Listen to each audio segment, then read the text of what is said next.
السلام علیکم مائی YouTube family, میں ہوں آپ کا دوست ایاز شوکت اور آپ دیکھ رہے ہیں اسلامک بابا سرکل چینل۔ آج کی ویڈیو میں ہم سانپ اور مور کو جنت سے کس وجہ سے نکالا گیا اور سانپ اور مور جنت میں کیوں گئے تھے اور اللہ پاک نے سانپ اور مور کو جنت سے کیوں نکالا، اس کے بارے میں ہم آج اس ویڈیو میں پوری تفصیل کے ساتھ بیان کرنے والے ہیں۔ ویڈیو کو اینڈ تک سنے گا اور چینل کو سبسکرائب کر لیجئے گا۔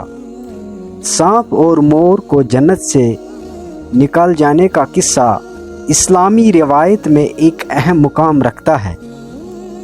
یہ کہانی دراصل حضرت آدم علیہ السلام اور حضرت حوا علیہ السلام کے واقعے سے جڑی ہوئی ہے، جہاں سانپ اور مور کا کردار اہمیت کا حامل ہے۔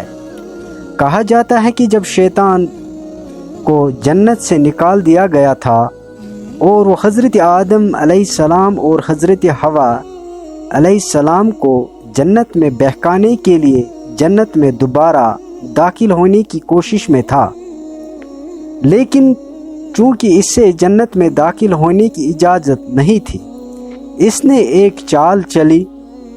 شیطان نے سانپ کے پاس جا کر کہا، اسے بہکایا اور اس سے قائل کیا کہ اگر وہ اسے جنت میں داخل ہونے میں مدد کرے تو اس کے بدلے میں اسے ایک خاص مقام دے گا۔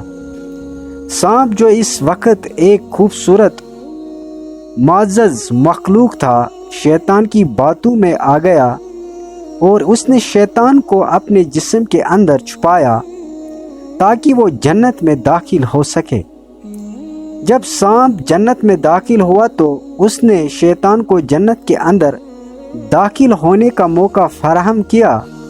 وہاں شیطان نے مور کو بھی بہکایا، جو جنت کا ایک اور معزز پرندہ تھا، اور اس سے قائل کیا کہ وہ حضرت آدم علیہ السلام اور حضرت حوا علیہ السلام کو منمونا درخت کا پھل کھانے پر آمادہ کرنے میں اس کی مدد کرے۔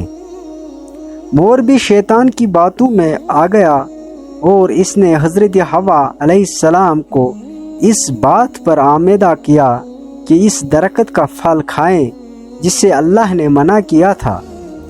اس طرح شیطان کی مکاری کی وجہ سے حضرت آدم علیہ السلام اور حضرت حوا علیہ السلام نے وہ پھل کھا لیا۔ اللہ تعالیٰ کو جب اس کا علم ہوا تو اس نے حضرت آدم علیہ السلام، حضرت حوا علیہ السلام، سانپ اور مور کو جنت سے نکال دیا۔ سانپ کو سزا کے طور پر زمین پر رینگتے والا بنا دیا گیا اور اس کی خوبصورتی ختم کر دی گئی۔ مور کی بھی خوبصورتی کم کر دی گئی اور اسے زمین پر رہنے کا حکم دے دیا گیا۔ یہ کہانی ہمیں یہ سبق دیتی ہے کہ اللہ تعالیٰ کی نافرمانی کرنے اور شیطان کی بہکاوے میں آنے کا انجام بہت سنگین ہو سکتا ہے۔